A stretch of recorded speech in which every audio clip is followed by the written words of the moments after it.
नमस्कार। India debate में आप सबका स्वागत है। मैं हूं आशुतोष पाठक। पाकिस्तान में एक बहुत ही चर्चित कार्यक्रम आया करता था टेलीविजन पे। आजकल हालांकि उसके वीडियो क्लिप्स आप सोशल मीडिया पे देख सकते हैं। बड़ा ही मशहूर कार्यक्रम था लूज टॉक। अब तो जो उस कार्यक्रम में किरदार थे, जो एक्टर थे मोइन अख्तर साहब, अब वो इस दुनिया में नहीं है। लेकिन अनवर मकसूद जो उस कार्यक्रम के एक प्रकार से प्रणेता थे, जिन्होंने पूरी कार्यक्रम की रूपरेखा तैयार की थी, वो स्क्रिप्ट राइटर भी थे और होस्ट भी थे। अनवर मकसूद साहब वो जिंदा हैं। मोइन अख्तर साहब गुजर गए। एक बड़ा ही शानदार कार्यक्रम था अदालतों के ऊपर, और अदालतों का उन्होंने बड़ा मजाक उड़ाया। और मजाक मजाक में इतना शानदार उनका व्यंग होता था। उन्होंने कहा कि देखो साहब, आज एक अदालती कार्रवाई पर चर्चा करेंगे। बोला बताइए। वकील साहब आए थे उनके शो में, वकील बनकर के आए थे मोइन अख्तर साहब। उनको पूछा कि आज पाकिस्तान के सुप्रीम कोर्ट ने आज बड़ा ही तारीखी फैसला दिया है। बोला क्या फैसला दिया साहब? बोला ये कि शादियों में या कोई पर्व त्योहार में, या आप कोई फंक्शन करते हैं, सालगिरह इत्यादि, या कोई भी जश्न आप मनाते हैं, तो उसमें साहब मुर्गे की जो कटाई होगी उसकी संख्या इतनी होगी, मीट की जो कटाई होगी उसकी संख्या इतनी होगी, इससे ज्यादा नहीं कटेगा। मतलब बेजा आप जो है नहीं कर सकते हैं मुर्गे और मटन को। बड़ा कमाल हो गया। बोला साहब मैं तो अभी आ रहा हूँ डिफेंस के इलाके से। बोला कैसे, वहां क्या हो रहा था? बोला डिफेंस के इलाके में साहब एक दावत दी गई थी, और मैंने कम से कम 2.5 किलोमीटर तक गाड़ियों का काफिला देखा, और उस गाड़ियों में सारे डिफेंस के लोग थे, पाकिस्तान सुप्रीम कोर्ट के बहुत सारे वकील थे, जजेस थे। मैंने देखा मौका अच्छा है, मैं भी घुस लिया उसमें। और देख करके देखा तो भाई वहां तो जबरदस्त कोरमा, मटन कोरमा और बिरयानी और लजीज व्यंजन बने हुए थे। मैंने खाया, और मैं बताऊं माशाल्लाह अनवर मियां कि मेरे हाथ की खुशबू अभी गई नहीं है।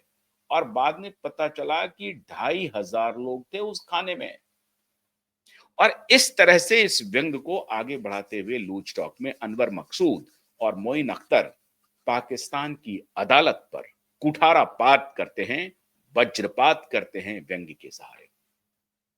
अपने देश की अदालतें अद्भुत हो रही है मित्रों, माशाअल्लाह अदालतें हो रही हैं। न्याय हर जगह दर दर की ठोकर खा रहा है, और अदालतों में एक से एक फैसले आ रहे हैं। दिशा सालियान के पिता को एफआईआर दर्ज करने के लिए अदालत को सुनने के लिए तारीख पर तारीख लेना पड़ रहा है। लेकिन वंतारा के मामले में 15 दिन में सुप्रीम कोर्ट ने सुनवाई करके फैसला समझा दिया। और आज जो मैं आपके सामने सबसे महत्वपूर्ण मुद्दा लेकर आया हूं, दिशा सालियान के वकील एडवोकेट नीलेश ओझा को घेरने के लिए हर तरफ से हर तरफ से पूरा षड्यंत्र चल रहा है। और मैं तो ये बात कह ही सकता हूं कि यह षड्यंत्र चल रहा है, भले ही एडवोकेट नीलेश ओझा माने न माने। मुझे ये स्वतंत्रता है, मैं ये कह सकता हूं कि अगर आज वो दिशा सालियान के वकील ना होते तो इस तरह से उनको घेरने की बात नहीं होती। क्या घेरा जा रहा है, कैसे घेरा जा रहा है? आज एक बार दोबारा एडवोकेट नीलेश ओझा को घेरने की तैयारी हो रही है, ताकि वो दिशा सालियान के केस को छोड़ दे, और सुशांत के केस को जो उन्होंने उठाया हुआ है, जो पीआईएल डाला हुआ है, और जो अभी एफआईआर दर्ज करने की सुनवाई हो रही है, उसको छोड़ दे। कैसे? आज हमारे साथ स्वयं एडवोकेट नीलेश ओझा ज्वाइन कर रहे हैं। बहुत बहुत स्वागत है एडवोकेट नीलेश ओझा। आपको हमने इंतजार कराया, माफी चाहता हूं, लेकिन लेकिन ये बोलना बहुत जरूरी था। नीलेश जी, सुनने में आया है कि 5 जजों के बेंच ने आपके खिलाफ दोबारा कंटेम्प्ट ऑफ कोर्ट का नोटिस सुओ मोटो कहा है लेने के लिए। सुओ मोटो, सुओ मोटो आपके ये खिलाफ क्रिमिनल प्रोसीडिंग्स चलाने का आदेश दिए हैं, और इसको मीडिया ने स्वर्णाक्षरों में लिखा है। वही तो आधा लिखा है। जी 4 तारीख को हियरिंग हुई थी, उसका ऑर्डर कल आया है। 4 तारीख को हियरिंग में कोर्ट ने कहा था, इसका बैकग्राउंड बताता हूं मैं। जी दिशा सालियान के केस में प्रेस कॉन्फ्रेंस हुई थी। हमने कहा था जी। कि ये मैटर जस्टिस रेवती मोहिते डेरे के सामने नहीं चल सकता है। हम्म उसके 4-5 कारण दिए थे हमने। हम्म ये उसके पास में मतलब जो ये है, उनके पास में रोस्टर ही नहीं है। हम्म ये मैटर दूसरे पास जाना चाहिए। दूसरा ग्राउंड दिया कि इन्होंने फोर्जरी की है चंदा कोचर और एक दूसरे आरोपी को बेल देने में। तीसरा ग्राउंड का कि इनकी बहन खुद राष्ट्रवादी की लीडर है, शरद पवार गुट की, मतलब इनकी बुआ या मौसी जो भी लगती है आदित्य ठाकरे की, तो ये उनके क्लोज रिलेशन में है और वो उसको सपोर्ट कर रही है। तो ऐसे ग्राउंड दिए थे हमने और उसको हम वन ऑफ द आरोपी उसमें बना रहे करके। तो उसमें कोर्ट ने मुझे पहला नोटिस दिया। पहला नोटिस दिया तो कहा कि ये आपके जो अच्छा, नोटिस क्यों दिया था आज तक लोगों को नहीं पता है। नोटिस दिया गया था, कोर्ट ने सुओ मोटो नहीं लिया था। जस्टिस रेवती मोहिते डेरे ने लेटर लिखा था कि नीलेश ओझा के सारे आरोप झूठे हैं। 2 अप्रैल का हियरिंग हुआ, 4 अप्रैल को लेटर लिखा। दो दिन लिया सोचने के लिए कि सही है कि गलत है, बट 2 दिन के बाद में उनका कहा कि सारे आरोप गलत। मतलब वो ना वंदना चव्हाण उनकी बहन है, ना इन्होंने चंदा कोचर के बेल में कोई फ्रॉड किया है, ऐसे जो भी है सारे आरोप गलत है। हमने रिप्लाई दिया। तो पहले क्या किया, पहले कोर्ट ने जज का नाम बताया नहीं, वो लेटर दिया नहीं। हमने केस लॉ वगैरह पॉइंट आउट किया, हमने कहा जज का नाम बताना पड़ेगा आपको, ये किसके कहने पे आपने कॉग्निजेंस लिया आपको बताना पड़ेगा। फिर हाई कोर्ट ने हमको कॉपी दिया। जैसा वो कॉपी आया हमने अर्जी लगाया ये जज के खिलाफ में प्रोसिक्यूशन किया जाए, ये जज का झूठ ऐसा ऐसा है। वो अर्जी पेंडिंग है, उसके ऊपर कोई ऑब्जेक्शन नहीं है अभी तक कोर्ट को। दूसरा अर्जी लगाया मैंने कहा कि ये जज को इसमें पार्टी रिस्पोंडेंट बनाइए और इनको विटनेस बॉक्स में बुलाइए, इनका एफिडेविट बुलाइए, ये जो मेरे आरोप है ये मेरे प्रूफ्स है, तो इसके ऊपर इनका रिप्लाई एफिडेविट बुलाइए। उस पे कल कोर्ट ने जो नोटिस दिया उसके पहले जो हियरिंग हुआ 4 तारीख को, तो मुझे चीफ जस्टिस चंद्रशेखर साहब ने पूछा, बोले मिस्टर ओझा आपके आरोप जो है ना ये थोड़े जरा स्ट्रांग है, स्कैंडलस है। तो मैंने कहा साहब, उन्होंने एक सीके दफ्तरी का जजमेंट बताया, बोले 1971 में एक जजमेंट था कि उसमें ऐसा लिखा है कि ऐसे वर्ड यूज नहीं कर सकते। मैंने कहा साहब आप जो जजमेंट पे रिलाई कर रहे हैं ना वो ओवररूल हो चुका है, नया लॉ आ चुका है, 2006 में अमेंडमेंट हुआ है और उसके बाद में कॉन्स्टिट्यूशन बेंच ने क्लियर किया है जब आपके पास में जज के भ्रष्टाचार के खिलाफ सबूत है तो आप बोल सकते नहीं, बोलना आपका ड्यूटी है आर्टिकल 51A के तहत। तो ट्रूथ स्कैंडलस नहीं हो सकता। तो बोले फिर हम आपके खिलाफ नोटिस निकाल सकते। मैंने बोला वेलकम। मैंने कहा सर लेकिन एक ही काम करना, सिर्फ कंटेम्प्ट का नोटिस मत निकालना।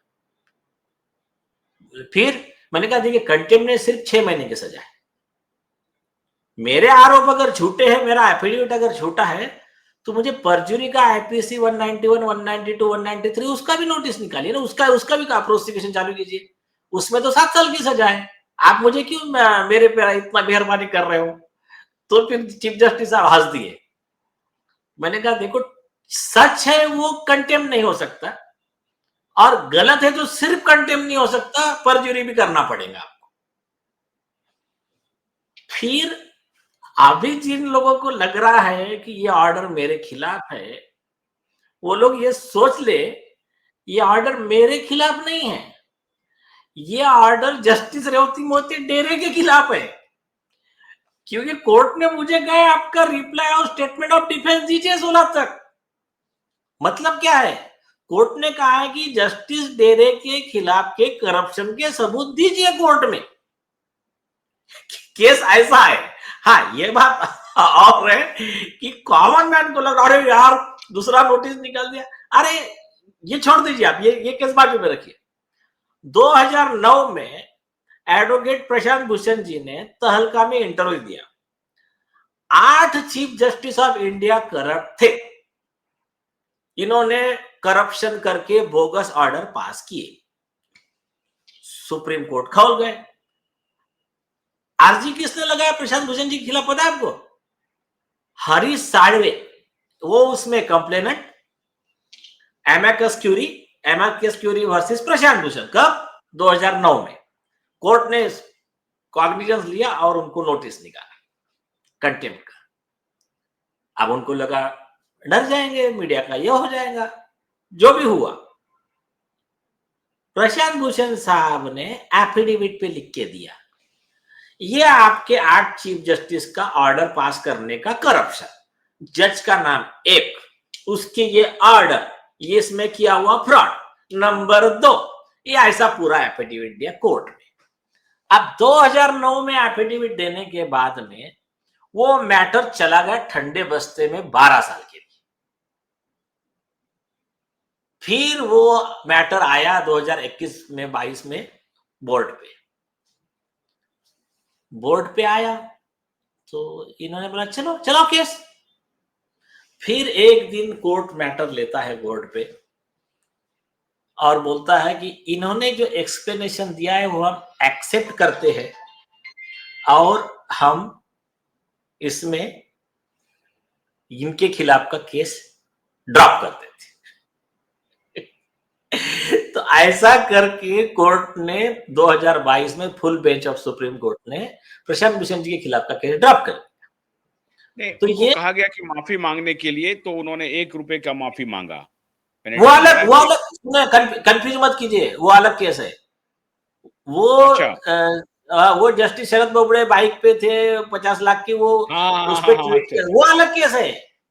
अच्छा, इसमें कोई माफी नहीं मांगा उन्होंने। इसमें उन्होंने कहा मैंने जो कहा है, जज ने करप्शन किया है, ये लीजिए सबूत, चलाओ मेरे खिलाफ केस। तो फिर जो करप्शन हुआ तो माननीय हरीश साल्वे जो हैं, बड़े माने वो वकील हैं माननीय हरीश साल्वे, तो उनको उनके कंप्लेन का फिर क्या हुआ? खारिज कर दिया ना। नहीं, खाली एक्सेप्ट हुआ या उस पर फिर कोई कार्रवाई हुई करप्ट जजों के खिलाफ? अगर बेंच ने एक्सेप्ट कर लिया कि हाँ भाई आपकी जो बात थी वो सही है, उस पर एक्शन क्या लिया? कि चुप हो गए, सब लिफाफा में आ गया, हमने पढ़ लिया? नहीं, एक्शन कैसा लेंगे हम? कैसी बातें कर रहे हैं? जजेस ने करप्शन करना तो करप्ट जजेस का अधिकार है ना, उनके खिलाफ एक्शन कैसा लेंगे हम? ऐसा नहीं है, क्या है? लेकिन ये बात पूरी तरह सही नहीं है। सुनिए, ये पूरी तरह सही नहीं है। ऐसे कई मैटर है जो जिसमें जजेस के खिलाफ करप्शन में, परजुरी में, फोर्जरी में, कंटेम्प्ट में एक्शन भी हुई है, जजेस को सजा भी हुई है। वो सिर्फ मैं ये जानना चाहता हूं कि प्रशांत भूषण जी के खिलाफ जो कंप्लेन हुआ 2009 में, फिर 2022 में ये मामला खुला और उस खुलने के बाद ये एक्सेप्ट भी हो गया, हियरिंग भी हो गई, अदालत ने स्वीकार भी कर लिया उनके सारे कंप्लेन को, तो उसके बाद एक्शन क्या हुआ? नहीं, पॉइंट बढ़िया पकड़ा है आपने, एक्शन कुछ नहीं हुआ। जज के ऊपर लिफाफा ले लिया और बंद कर दिया, ठीक है अब आप जाइए, हो गया, ठीक है, हम इसको क्लोज कर देते हैं। हाँ, नहीं, मैं तो इस मुद्दे पर प्रशांत भूषण से बात करूंगा। हाँ बिल्कुल, कि भाई आपने वो आरोप लगा दिया और आरोप लगाने के बाद 12 साल चला मुकदमा और 12 साल के बाद अदालत ने एक्सेप्ट भी कर लिया आपके आरोप को, तो उसके बाद हुआ क्या? नहीं, फिर क्या होना क्या है? फिर आप समझे नहीं, उतना जाने की हिम्मत करने के लिए फिर बहुत अलग टाइप के जज लगते हो, अलग माहौल लगता है फिर। तो इसीलिए तो हम चाह रहे हैं ना कि नया कोर्ट जजेस के खिलाफ कार्रवाई के लिए एक स्पेशल कोर्ट का ट्रिब्यूनल बनना चाहिए। अच्छा, अब आपने जो आरोप लगाया है, आप ये कह रहे हैं कि ये मामला असल में, ये जो नोटिस है वो मेरे खिलाफ नहीं है, ये नोटिस असल में जस्टिस रेवती मोहिते डेरे के खिलाफ है। आपकी बात से मैं सहमत हो जाता हूं। तो आप कौन सा सबूत, आप ठीक है, मैं सारे सबूत के बारे में नहीं पूछ सकता हूं आपसे, क्योंकि वो आपका प्रेरोगेटिव है, आप अदालत में देंगे, लेकिन क्या आपके पास वो सारे आधार हैं जिस आधार पर आप कोर्ट को ये कन्विंस कर सकें कि जस्टिस मोहिते डेरे के खिलाफ जो आपका कंप्लेन है वो स्टैंड करता है और जस्टिस बाकी 5 जज आपके इससे कन्विंस हो जाएंगे? मैंने एफिडेविट दिया है और दूसरा एफिडेविट दूंगा सारे सबूत के साथ और वीडियो रिकॉर्डिंग के साथ। कि किस तरह से जस्टिस रेवती मोहिते डेरे ने अपने पद का दुरुपयोग किया है, कोर्ट के रिकॉर्ड में फोर्जरी की है, परजुरी की है, फ्रॉड ऑन पावर किया है, न्यायिक बेईमानी जिसको बोलते हैं जुडिशियल डिसऑनेस्टी की है। ये पूरे देकर अब एफिडेविट पे दूंगा ना, तो अगर मेरा गलत रहा तो फिर मेरे खिलाफ में कंटेम्प्ट छोड़ो परजुरी भी चलेगा, 7 साल की सजा भी हो सकती है। तो मैं ऐसा एफिडेविट देने वाला कि मेरे खिलाफ कार्रवाई करो अगर ये झूठा है तो। और आपको मैं बताता हूँ, हाँ, मैं बताता हूँ क्या क्या क्या सबूत है बता। हाँ, सबूत मैं आपसे पूछता हूँ सबूत, क्योंकि ये बहुत महत्वपूर्ण मसला है। जब मैंने जो आर्टिकल पढ़ा, उस आर्टिकल में तो ऐसा लग रहा है कि आप सीरियल ऑफेंडर हैं और आप झूठ, फ्रॉड, मक्कारी, ठगी सब करने वाले एडवोकेट हैं। इस तरह का आर्टिकल दिया जा रहा है, इस तरह से राइट अप लिखे जा रहे हैं। जो जज को चुनौती दे रहा हो, जो एफिडेविट पे सबूत पेश कर रहा हो, उसकी रिपोर्टिंग इस तरह, ताकि उसको जज को गार्ड कर दिया जाए, क्योंकि 5 जजों की बेंच ने उनको नोटिस भेज दिया है। अब आप कह रहे हैं उनको इस बात में लिखना चाहिए ना उनको। नहीं, जो आपके खिलाफ क्या इसलिए ये मामला हो रहा है क्योंकि आपने दिशा सालियान के मुद्दे को उठाया? नहीं ठीक, उसका असर है ना। पहले ही दिन आपने कहा कि दिशा सालियान के मुद्दे को जस्टिस रेवती मोहिते डेरे की अदालत में सुनवाई नहीं हो सकती। नहीं, उसका भी वन ऑफ द पार्ट इसमें असर है। और मेन बात ऑर्डर में ही लिखा है, दिशा सालियान के मैटर की वजह से ये मैटर निकला है, वो तो ऑर्डर में लिखा है 5 जज ने। तो वो कोई ठीक है, वो एक अलग विषय है। लेकिन आप एक गौर कीजिए, देखिए दिशा सालियान के केस का सबको पता है, किसको बताने की जरूरत नहीं। उस दिन हियरिंग हुआ जस्टिस गडकरी साहब के कोर्ट में। जस्टिस गडकरी साहब ने धुलाई किया सरकारी वकील की, और वो तुम्हारा क्या नाम था, वो सीनियर पीआई कौन है वो, शैलेंद्र नगरकर। शैलेंद्र नगरकर। जब उनकी धुलाई हुई कोर्ट में, आदित्य ठाकरे के खिलाफ वकील को प्रोसिक्यूशन करने का अर्जी गया। उस दिन डिटेल आर्गुमेंट होने के बाद में, भाई एफआईआर क्यों नहीं किया है, किसी ने नहीं पब्लिश किया न्यूज। याद है आपको? कुछ सिलेक्टेड 1 या 2% लोगों ने किया, 90% लोगों ने नहीं किया। अभी उसके कई रीजन है, उसमें से कुछ करप्ट भी है, कुछ डिसऑनेस्ट भी है, और उनके खिलाफ हमने प्रोसिक्यूशन किया है। तो एक गौर कीजिए, मेरे अर्जी में क्या लिखा है वो पब्लिश नहीं कर रहे, कोर्ट ने नोटिस दिया वो पब्लिश कर रहे, कोई बात नहीं, नोटिस दिया वो पब्लिश कर रहे। मैंने अर्जी दाखिल किया है 300 पेज का, उसमें 40 प्रेयर 50 प्रेयर है कि ये जज के खिलाफ ये कार्रवाई करो, वो करो, उसके बारे में किसी ने पब्लिश नहीं किया। तो आप समझ लो ये किस तरह से ये मीडिया की बेईमानी चल रही है, पर चलते रहता है, आप समझे नहीं। ये ऐसा negative publicity is also publicity, ये तो हमारे फायदे का है। उससे कम से कम कॉग्निजेबल तो हो गए ना हमारे बारे में। लोग लिख रहे हैं कि हाँ देखो नीलेश ओझा को 5 जज ने फिर से कंटेम्प्ट का नोटिस दिया था, विषय आ रहा है ना चर्चा में। तो ये चर्चा में आने के बाद में कॉमन मैन चेक करेगा ना कि क्या है भाई इसका, तब उसको सच मालूम पड़ेगा। तो ये एक्चुअली में हमारे फायदे का है, इसमें कोई गलत मुझे अब क्या है, सिस्टम में करप्शन ज्यादा है तो ऐसे दलाल भी ज्यादा है, बेईमान भी ज्यादा है, चाहे वो मीडिया हो, चाहे वो जुडिशरी हो, या कुछ भी हो। तो जहां सब ऐसे बेईमान लोग हैं तो वो लोग कुछ गलत करते होंगे तो उनकी लॉबी उनको हेल्प करती होंगी, तो उनको अनकंफर्टेबल हो जाते हैं हमारे वजह से, तो वो ट्राई करते हैं हमको दबाने का। लेकिन क्या है, जितना दबाएंगे उतना बाउंस बैक होगा, तो ये चलते रहता है। नीलेश जी, आपके सबूत पर तो मैं आ रहा हूं, लेकिन क्या ये 5 जज जो बैठे थे अपना इतना महत्वपूर्ण वक्त निकाल करके आपके खिलाफ कंटेम्प्ट केस सुनने के लिए और इतना वक्त लगाने के लिए, तो क्या इन 5 जजों की नजर से, उनकी निगाह से वो बात फिसल गई वो बात गुजर गई। 5 में से किसी ने नहीं ये सोचा कि भाई ये जिस केस में रेवती मोहिते डेरे को का रिक्विजल मांग रहे थे या उनकी बेंच में सुनवाई नहीं चाह रहे थे, वो केस है क्या, उस पर भी थोड़ा नजर डाल लें।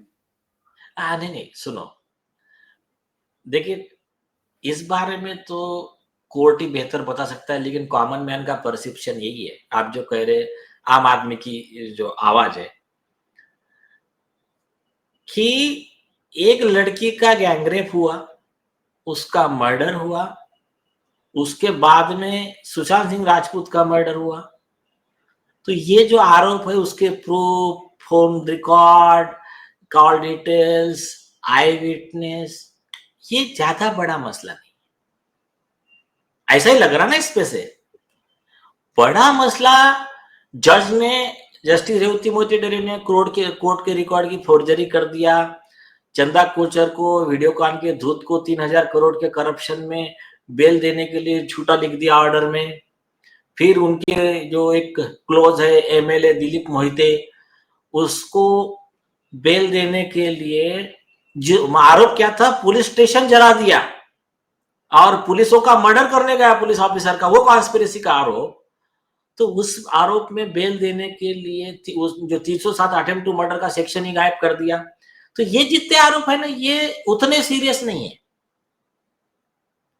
सीरियस क्या है मालूम है क्या, कि जज ने गलत किया ये बोलना सीरियस हो गया। ऐसा कॉमन मैन को लग रहा है कि ये गुनाह उतना बड़ा सीरियस नहीं है, इस मैं बारे ये में कह रहा हूं कि मैं फिर भी मैं 5 जजों के ये जो एक्शन है, मैं उनको वैलिडेट करता हूं, मैं उनके साथ खड़ा हूं इस सारे एक्शन के खिलाफ। वो करना चाहिए उनको, क्योंकि आपने भैया एक जज के खिलाफ हार्श शब्द का इस्तेमाल किया है।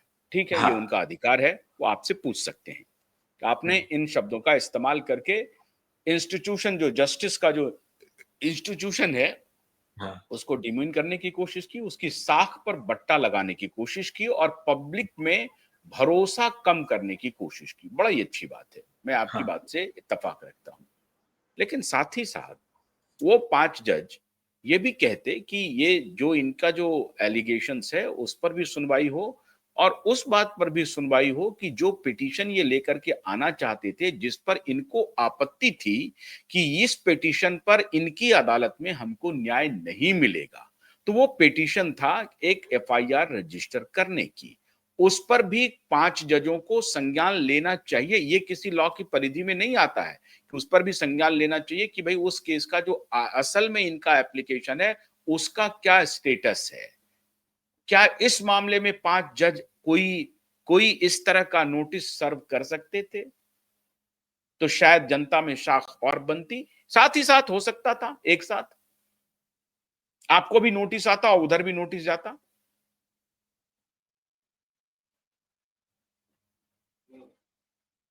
अनम्यूट कीजिए।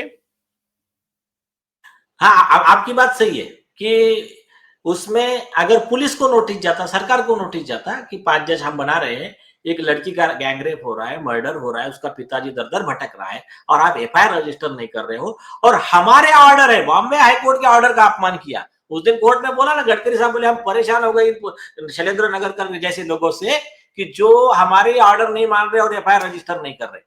तो ये जो है, तो उसमें सो मोटो कंटेम्प्ट कॉग्निजेंस नहीं लिया।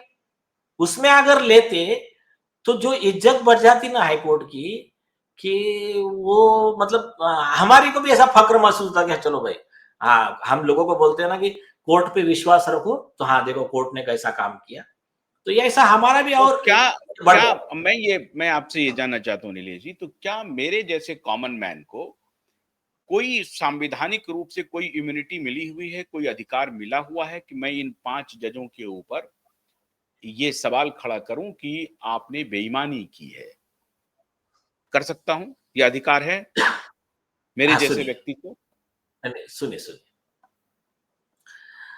कॉमन मैन को और रिपोर्टर को सिमिलर अधिकार है। कैसे, कितने हद तक? आप बिल्कुल, डॉक्टर बाबा साहेब आंबेडकर का एक जजमेंट है उसके ऊपर सुप्रीम कोर्ट ने जजमेंट बाबा साहेब अम्बेडकर का कोर्ट है, उसको कोर्ट करके अभी लेटेस्ट जजमेंट दिया, सुप्रीम कोर्ट की जजमेंट है कि जज ने एखादा आदेश दिया तो आदेश पालन करना एक अलग चीज है, लेकिन आदेश का मैं सम्मान नहीं करूंगा, ये आपका आदेश गलत है, ये बोलने का अधिकार किसी से भी छीना नहीं जा सकता। ये बाबा साहेब अम्बेडकर का वर्ड कोट किया अभी हाईकोर्ट ने, और वो करके कंटेम्प्ट का प्रोसीडिंग खारिज किया।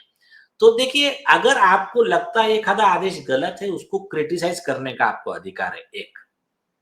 अब जजेस के कंडक्ट पे अगर आपने इसमें बेईमानी की, आपने इसमें करप्शन किया, ये बोलने के लिए सुप्रीम कोर्ट ने गाइडलाइन दी है कि ये आप नहीं बोल सकते, एक्सेप्ट मतलब राइडर दिया, अगर आपके पास सबूत है तो। अगर सबूत है तो बिंदास बोलिए। मैं आपको उदाहरण दिखाता हूं। जस्टिस यशवंत वर्मा है, यशवंत वर्मा को करप्ट बोलना, ये भ्रष्ट जज है बोलना, ये गुनाह नहीं है क्योंकि उसके खिलाफ में प्रूफ है। लेकिन आप दूसरे कोई भी जज को बोल दोगे ये जज करप्ट है, आपके पास सबूत ही नहीं है, तो फिर वो कंटेम्प्ट भी हो सकता है और डिफामेशन भी हो सकता है। तो इतना मैं यहाँ सिंपल लॉ पर है। तो मैं यहाँ पर आपसे ये जानना चाहता हूँ, आप इतने बड़े लॉयर हैं, कि इस परिप्रेक्ष्य में जब आपको कि सुओ मोटो क्रिमिनल प्रोसीडिंग्स लगाने के लिए आपको नोटिस दिया जाता है, तो क्या 5 जजों को ये इत्तला नहीं थी कि जिस केस में नीलेश ओझा अपीयर हो रहे हैं और जिस केस को जस्टिस रेवती मोहिते डेरे की अदालत में सुनवाई से वो अलग करना चाहते हैं और उसके लिए उन्होंने उनके ऊपर, ठीक है, कोई आरोप लगाए हैं, उस आरोप के सबूत भी इनके पास है, तो उस पर जो 5 जजों ने कोई कॉग्निजेंस नहीं लिया, इसे क्या माना जाए कि जज साहब के मन में कुछ और चल रहा है, आपको सबक सिखाने की बात चल रही है, आपको टारगेट किया जा रहा है कि नहीं, ये व्यक्ति जो है वो अनर्गल बात बोलता है, इसको इस बार सजा देनी है।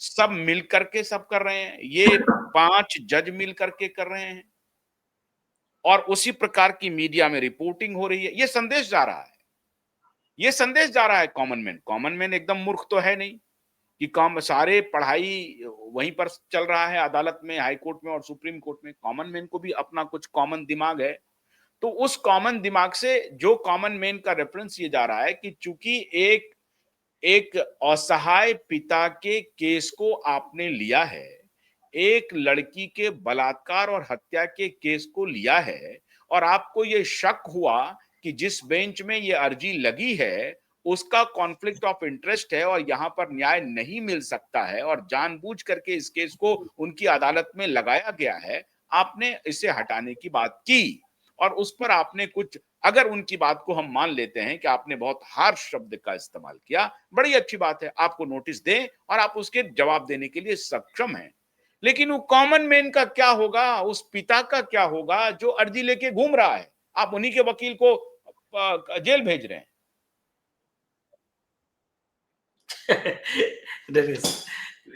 क्या है मालूम है क्या, कॉमन मैन का परसेप्शन सही है। आपने जो कहा कॉमन मैन का, ऐसे मुझे मैं कई अगर फोन गलत आए हूं तो बताइए कि कि नहीं नहीं आपका गलत परसेप्शन जा रहा है। नहीं नहीं नहीं, आपका परसेप्शन सही है, कॉमन मैन का लॉजिक बराबर है कि भाई आप तो मेन मुद्दा ही भूल गए। यहाँ पर लड़का लड़की की शादी कराने आए थे तो फिर उसका ये कितना पढ़ा लिखा है, लड़की दोनों के क्वालिटी गुण वो देखना बाजू में रहेगा। झगड़ा चालू हो गया, तूने लाल कलर का शर्ट क्यों पहना और पीला कलर का शर्ट क्यों पहना, मेन विषय बाजू में मिस हो गया। तो इसको सुप्रीम कोर्ट ने, जस्टिस दीपांकर दत्ता ने बहुत सुंदर वर्ड बोला है, you miss the wood from the tree. तो वो बोले आप पेड़ की बातें कर रहे हो और उसमें की लकड़ी भूल गए हो उसमें की पेड़ का डिस्कशन कर रहे हो। तो ये जो है ना, ये गलत हुआ है 5 जज बेंच की तरफ से। और उसमें देखिए क्या है, इसके ऊपर आप अगर जज सबूत की एखादा बात गलत कर रहे हैं। ऑर्डर, हाँ, तो जज एखादा गलत ऑर्डर करता है तो जज के खिलाफ में आईपीसी 218, 219, 220, 192, 93, 167, 166, 409 ऐसे सेक्शन में जज पर भी कार्रवाई होती है, जो आईपीसी का नया सेक्शन बीएनएसएस के आ गए, बीएनएस के। तो अभी अगर जस्टिस रेवती मोती डेरे को बचाने के लिए अगर एक आधा बेंच ऑर्डर करता है कि जज बच जाएगी, इसके लिए हम ये करेंगे, तो वो जज के खिलाफ में आईपीसी 218 में 3 साल की सजा का प्रावधान है। अगर नीलेश ओझा को झूठे कंटेम्प्ट के चार्ज में प्रोसीडिंग चालू किया तो वो जज के खिलाफ आईपीसी 220 में 7 साल की सजा का प्रावधान है, 211 में प्रावधान है और सजा का। वो सुप्रीम कोर्ट ने हरिदास के केस में क्लियर किया कि कंटेम्प्ट बोले तो क्या है, कंटेम्प्ट एक क्रिमिनल ऑफेंस है, इसमें जेल हो सकती है। तो अगर क्रिमिनल ऑफेंस है तो इसकी झूठी कंप्लेंट जो देगा, फ्रिवोलस कंटेम्प्ट प्रोसीडिंग जो चलाएगा ना, तो उसको भी सजा का प्रावधान है आईपीसी में। ऐसा फुल बेंच ने हरिदास में 1964 में क्लियर कर दिया। अब आते हैं, आप कह रहे हैं ना सबूत पे, अभी आप ये क्लियर है कि ये हाईकोर्ट जज का कॉग्निजेंस सही है या गलत है, और मेरे आरोप सही है कि गलत है। अभी विषय ये है, पहला पॉइंट, हमारा आरोप क्या है?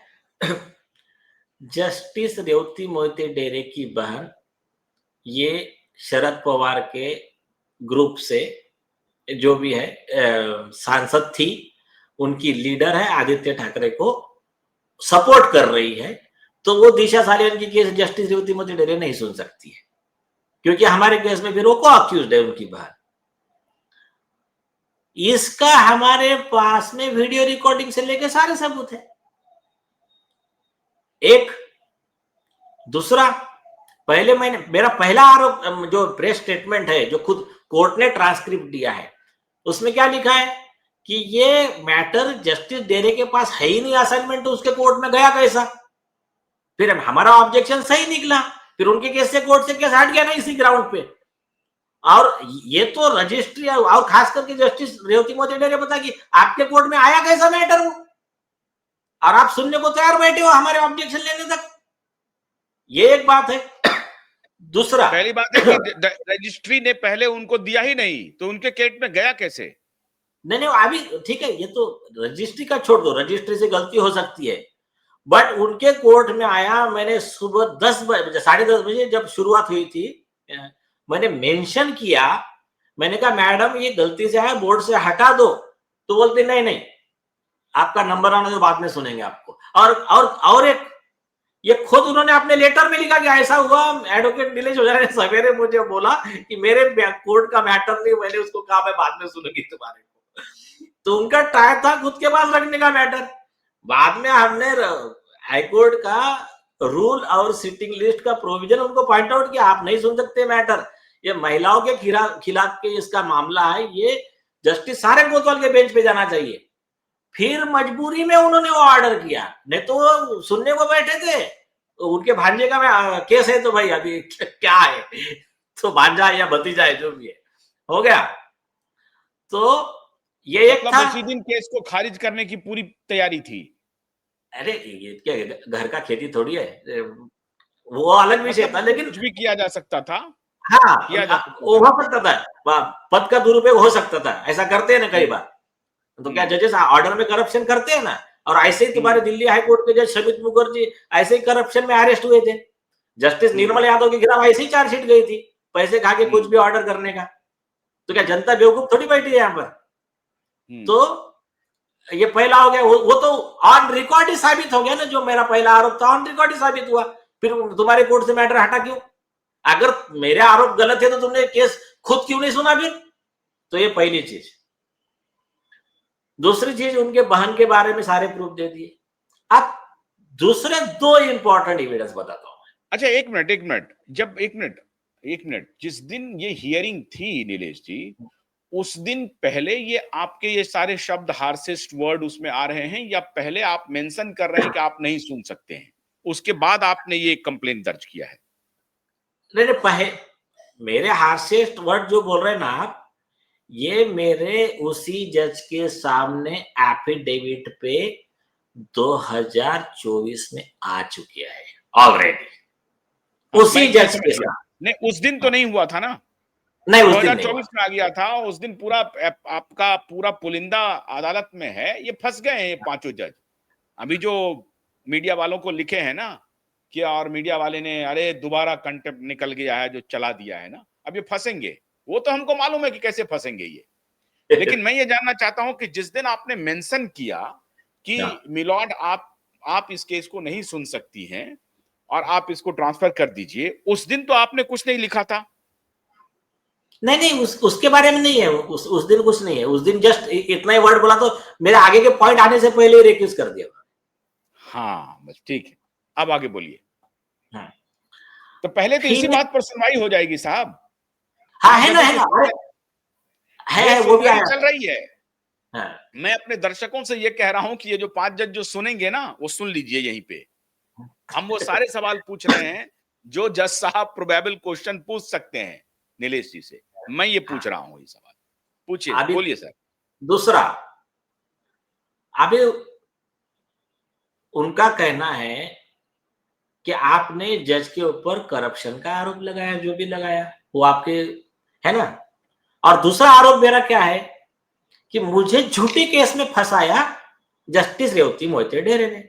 मेरे आरोप सही थे और वो बोल रहे कि मेरे आरोप गलत है। तो वो बोले आप परजुरी का आरोप कैसा लगा दिया आपने जज पे।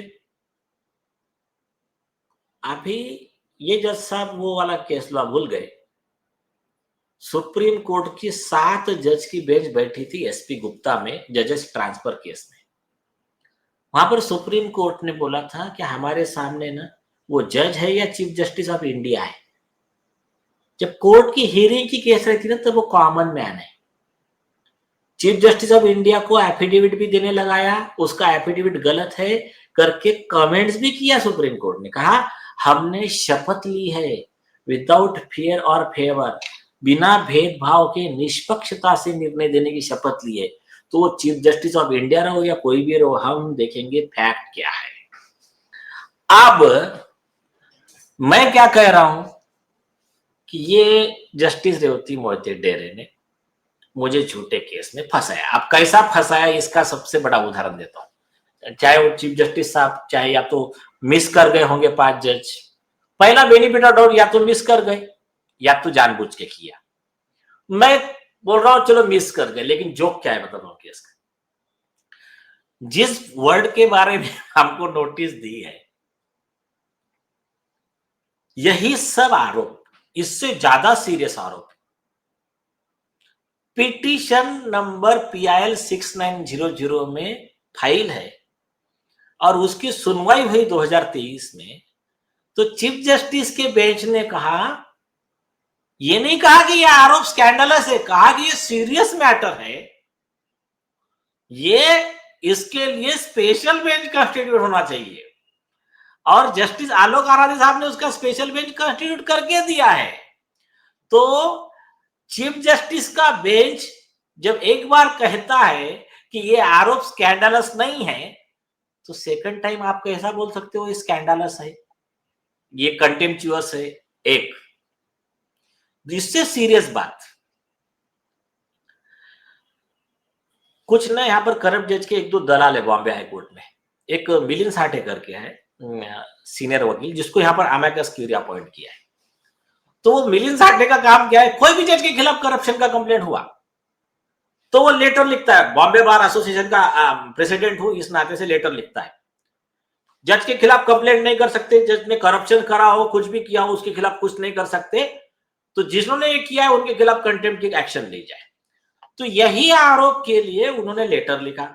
मुरसलीन शेख, नीलेश ओझा, रशीद खान पठान, एडवोकेट विजय कुरले, इनके खिलाफ कंटेम्प्ट का कार्रवाई करो। इन्होंने जस्टिस रेवती मोहिते डेरे के खिलाफ में ये करप्शन के चार्ज लगाए हैं। वो बोला है उनकी बहन राष्ट्रवादी की है, ये राष्ट्रवादी के लोगों को सपोर्ट करती है, बीजेपी के लोगों को विरोध करती है। दूसरा, ये चंदा कोचर के केस में इसने करप्शन किया है, या ऐसा सब उन्होंने लिखा लेटर। कब? 18 अप्रैल 2023 को। किसको? चीफ जस्टिस ऑफ इंडिया को। तो क्या बोला कि इनके ऊपर कंटेम्प्ट का भी एक्शन लो और अदर भी action low. Chief justice of India ने क्या बोला? रिजेक्टेड, कचरे के डब्बे में डाल दिया इनका कंप्लेंट। तो जब चीफ जस्टिस ऑफ इंडिया ने रिजेक्ट किया है, तो ये बॉम्बे हाई कोर्ट के चीफ जस्टिस कब से बड़े हो गए चीफ जस्टिस ऑफ इंडिया से? ये कहां से कॉग्निजेंस ले सकते हैं? लेकिन ये बात कोर्ट से छुपा के रखी इन लोगों ने, और उस वजह से कॉग्निजेंस इन्होंने लिया। अभी ऑन रिकॉर्ड ये बात थी, लेकिन कोर्ट ने उतना पढ़ा नहीं वो विषय को। अब विषय ये आएगा कि सुप्रीम कोर्ट बड़ा है कि बॉम्बे हाई कोर्ट बड़ा है। नहीं, पहले तो दो विषय आएंगे सर, पहले तो दो विषय आ जाएंगे। सबसे पहले कि मुंबई हाई कोर्ट के चीफ जस्टिस ने इसी कंप्लेन को, सिमिलर कंप्लेन है जो आपने किया था, उस कंप्लेन को वो कह रहे हैं कि this is not scandalous, number 1। और उस पर आपकी अर्जी होती है कि इस पे एक बेंच अलग से बनाया जाए, स्पेशल बेंच। और स्पेशल बेंच के लिए वो गो अहेड कहते हैं और कहते हैं कि स्कैंडलस नहीं है, सीरियस मैटर है। ठीक है, वो शब्दों का चयन देखिए, सीरियस मैटर आ रहा है। और फिर जो दूसरे चीफ जस्टिस आते हैं, माननीय आलोक आराधे साहब, वो उन्होंने स्पेशल बेंच ऑलरेडी बना दिया। अब ये जो स्पेशल बेंच ने आपको ये नोटिस भेजा है, या कोई और 5 जज की बेंच ने भेजा है? अदर बेंच ने, स्पेशल बेंच ने नहीं भेजा है। अरे बाप रे बाप रे बाप रे बाप रे, ये तो ग्रॉस इनजस्टिस हो रहा है साहब। यही हाई कोर्ट के 2 ऑर्डर। कानून का पूरा मखौल उड़ रहा है। कानून का पूरा मतलब ये साफ लग, अरे सुनिए, अब आप मुझे ये आदेश दें कि क्या हमें ये अधिकार है ये कहने का, कॉमन मैन हूं मैं, क्योंकि मैंने पूर्व राष्ट्रपति शंकर दयाल शर्मा जी का एक बात एकदम से, मैं उस वक्त स्टूडेंट था तो मैंने पढ़ लिया था। उन्होंने कहा था कि कॉमन मैन जो है वो स्पेशल पुलिस ऑफिसर है, स्पेशल लॉ ऑफिसर है, और वो प्रधानमंत्री है, राष्ट्रपति है, एमएलए है, एमपी है, सब है। ये कॉमन मैन, डेमोक्रेसी में कॉमन मैन को बहुत सारे अधिकार हैं। क्या मैं उस अधिकार का प्रयोग करते हुए ये कह सकता हूं कि अदालत में गैंगबाजी चल रही है, ठेकेदारी चल रही है? हमारे बिहार में ठेकेदारी होती है तो एक ठेकेदार अपना फाइल करता है, दूसरा ठेकेदार पहुंचता है और उस ठेकेदार को गोली मार देता है, उसकी हत्या हो जाती है और फिर वो ठेका वो लेके चला जाता है। वहां ठेकेदारी हो रही है मुंबई हाई कोर्ट में। जब स्पेशल बेंच क्रिएटेड है तो स्पेशल बेंच को सुनना चाहिए इस मुद्दे पे। फिर ये 5 बेंच आया कहां से? सुप्रीम कोर्ट के चीफ जस्टिस को इमीडिएट एप्लीकेशन जाना चाहिए कि ये 5 जज कौन है। ये कॉमन मैन पूछ रहा है।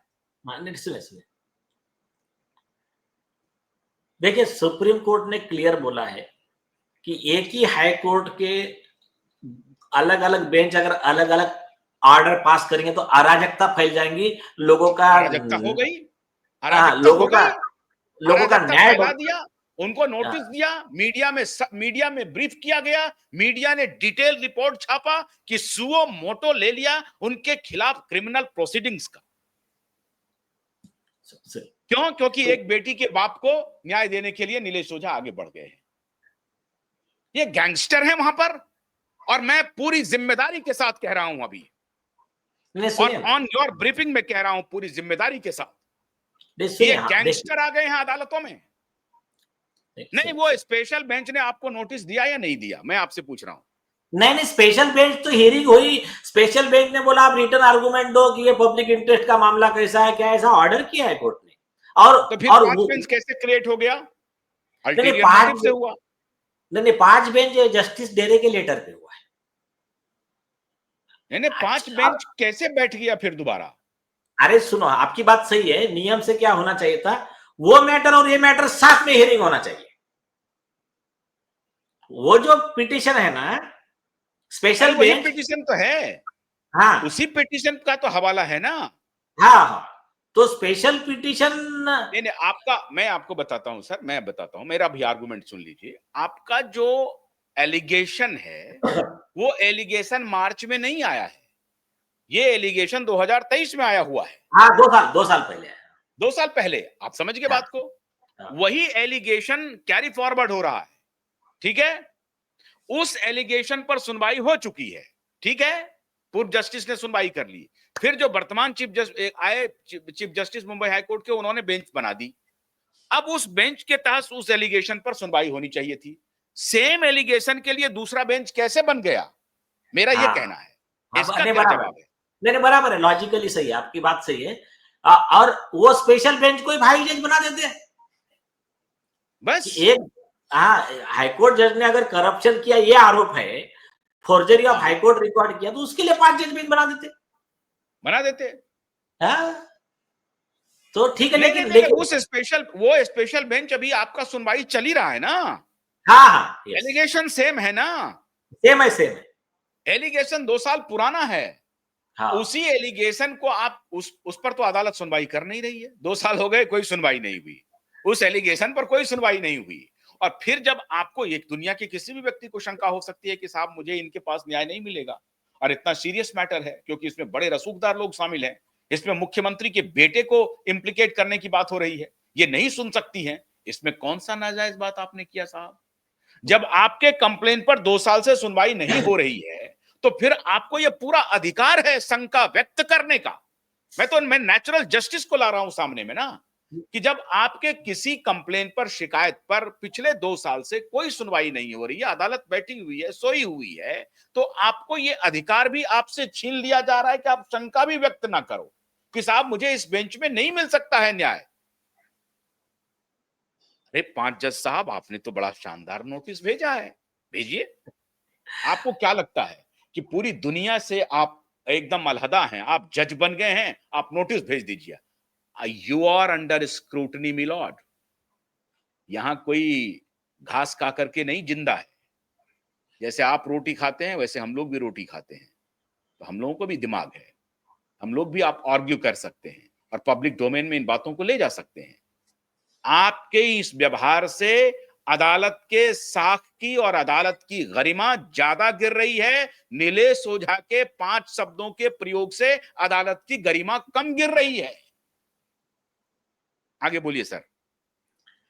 सुप्रीम कोर्ट ने क्या बोला, हम्म, जितना तुम सच को दबाओगे यस, उतना तुम कंटेम्प्ट करोगे। जजेस को बोला, तुम ये कंटेम्प्ट लॉ कोई भ्रष्ट जजेस के प्रोटेक्शन के लिए नहीं है। जस्टिस CS कर्नन में US सुप्रीम कोर्ट के जजमेंट को कोट करके लिखा कि बोले ये करप्ट जजेस हो गए, इनकम्पिटेंट जजेस हो गए, इनके प्रोटेक्शन के लिए कंटेम्प्ट लॉ नहीं है। अगर जज गलत करता है उसके खिलाफ लोगों को बोलने दो और उस पर कार्रवाई करो, तब आपका जुडिशरी का इज्जत बढ़ेगा। कंटेम्प्ट के नोटिस देने से आप कर क्या रहे हो? एक्चुअली हो क्या रहा है, आपको एक बताता हूं।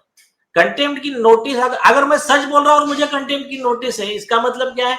आरोपी को बचाने का प्रयास है। तो ये सबसे बड़ा कंटेम्प्ट है, ऐसा सुप्रीम कोर्ट ने कहा है। अभी आपको, अरे ये ग्रॉस करप्शन है सर, ये ग्रॉस हाँ, करप्शन है। लोगों की श्रद्धा, लोगों की आस्था, लोगों का भरोसा न्यायिक व्यवस्था पर खत्म हो जाएगा मिलॉर्ड, आपके इस व्यवहार से। नहीं नहीं, लोगों लेकिन में यह सुनिए, संदेश जा रहा है कि आप दिशा सालियान के पिता के लिए नीलेश ओझा खड़े हुए हैं और उनको घेरने की कोशिश हो रही है। आपको ये संदेश, ये जो संदेश जा रहा है जनता के बीच में, ये अच्छा लग रहा है? मैं वो आप माननीय 5 जजों से पूछ रहा हूं, ये अच्छा लग रहा है? क्यों? क्योंकि आप कह रहे हैं क्या कि मैं न्यायिक इंस्टीट्यूशंस को बचा, you are the custodian and you are the saviour of न्यायिक इंस्टीट्यूशन। तो आप ये आर्गुमेंट दे रहे हैं कि आप न्यायिक इंस्टीट्यूशन पर अगर किसी ने आरोप लगाया तो उसको सेव करना मेरी पहली रिस्पॉन्सिबिलिटी है, लेकिन आरोप लगाने के जो आधार हैं उसको एक्सपोज करना आपकी रिस्पॉन्सिबिलिटी नहीं है। कमाल हो गया, कमाल हो गया, ये नहीं तो उसको कमाल तो, हो गया साहब। नहीं इतने हाई फाई लैंग्वेज नहीं, सिंपल लैंग्वेज में बताता हूं। एक हाईकोर्ट के जज ने करप्शन किया, हम्म, तो वो जज करप्ट है ये बोलना गुनाह है या नहीं है? सवाल ये चल रहा है अभी। हम्म। जस्टिस यशवंत इसको वर्मा कह ने दिया सुप्रीम कोर्ट ने ये गुनाह नहीं है। नहीं, सुप्रीम कोर्ट ने बोल दिया भाई, लेकिन ये हाँ बीच में सब चलते रहता है। ट्राई करके देखो, हाँ जस्टिस यशवंत वर्मा ने करप्शन किया। मैंने उस हाँ दिन ओपन कोर्ट में यही बोला 5 जज बेंच को। हाँ मैंने कहा देखिए साहब, जस्टिस वर्मा अगर करप्ट है तो उसको करप्ट हम्म। बोलना ये कोई कंटेम्प्ट नहीं होता है। यस। कंटेम्प्ट कब होता है? जब मेरे पास सबूत नहीं है, मेरे पास आधार नहीं है और मैं बोल रहा हूं ये जज करप्ट है। तो हाँ। जो मैं कह रहा हूं, मैं एफिडेविट पे दे रहा हूं। तो अगर हम्म। मेरा झूठ है तो मेरे खिलाफ परजुरी भी कीजिए। और वो हाँ परजुरी नहीं करते नॉर्मली, जो करप्ट जज है ना, वो परजुरी ऑर्डर नहीं करते। मैं बताता हूँ क्यों नहीं करते हाँ हैं।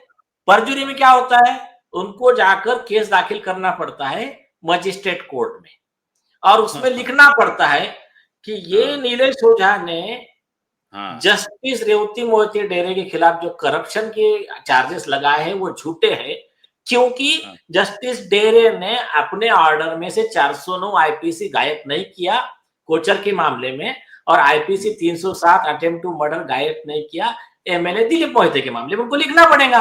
अब वो लिख नहीं सकते, तो लिख हाँ नहीं सकते तो फिर परजुरी नहीं लगाएंगे।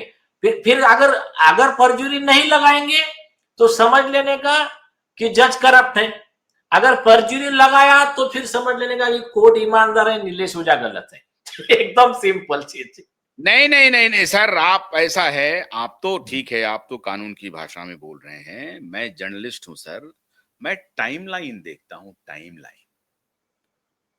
मार्च से सितंबर खत्म होने वाला है और 30 सितंबर की जो तारीख है उस दिन नवमी है, महानवमी है सर। महानवमी, महाअष्टमी, अष्टमी, नवमी, दसवीं है सर। ये गजेटेड हॉलीडे होता है। पता नहीं आपके यहाँ होगा कि नहीं नहीं, होगा। ही हो तो बॉम्बे हाईकोर्ट में नहीं है, बॉम्बे हाईकोर्ट में बॉम्बे हाईकोर्ट में नहीं है, छुट्टी नहीं है। नहीं, नहीं, नहीं, हाँ नहीं, अच्छा, नहीं। कोई बात नहीं। अब नौमी को अगर छुट्टी नहीं है तो भगवान, कोई बात नहीं है। लेकिन मैं तो यही जानता हूं कि जनरली उस दिन यही हो जाएगा, एडजर्न हो जाएगा। लेकिन मार्च से लेकर सितंबर तक वो एफआईआर रजिस्टर करना है, इसकी सुनवाई हो ही नहीं पा रही है। और जो रिप्लाई जिसको देना है उस रिप्लाई पर सुनवाई नहीं हो पा रही है। और टाइमलाइन देखो कि इसी बीच में तब तक इस डेट को आगे बढ़ाते जाओ, आगे बढ़ाते जाओ। स्पेशल बेंच क्रिएटेड है ऑलरेडी इस नीलेश ओझा के कंप्लेंट पर। नीलेश ओझा को दबोचने के लिए, नीलेश ओझा को जेल भेजने के लिए भाई आपने ऑलरेडी एक प्रक्रिया कर दी है। स्पेशल बेंच क्रिएटेड है। वो स्पेशल बेंच कुछ नहीं कर रहा है तो क्या करोगे हड़बड़ी में? तो एक नया बेंच बनाओ और नीलेश ओझा को किसी तरीके से इसको इसको इसको इसको पकड़ो ताकि ये उस मामले से हट जाए। ये टाइमलाइन है सर। मैं पूरी जिम्मेदारी के साथ on behalf of 140 crore people, मैं ये जिम्मेदारी के साथ 5 जजों पर ये आरोप लगाता हूं।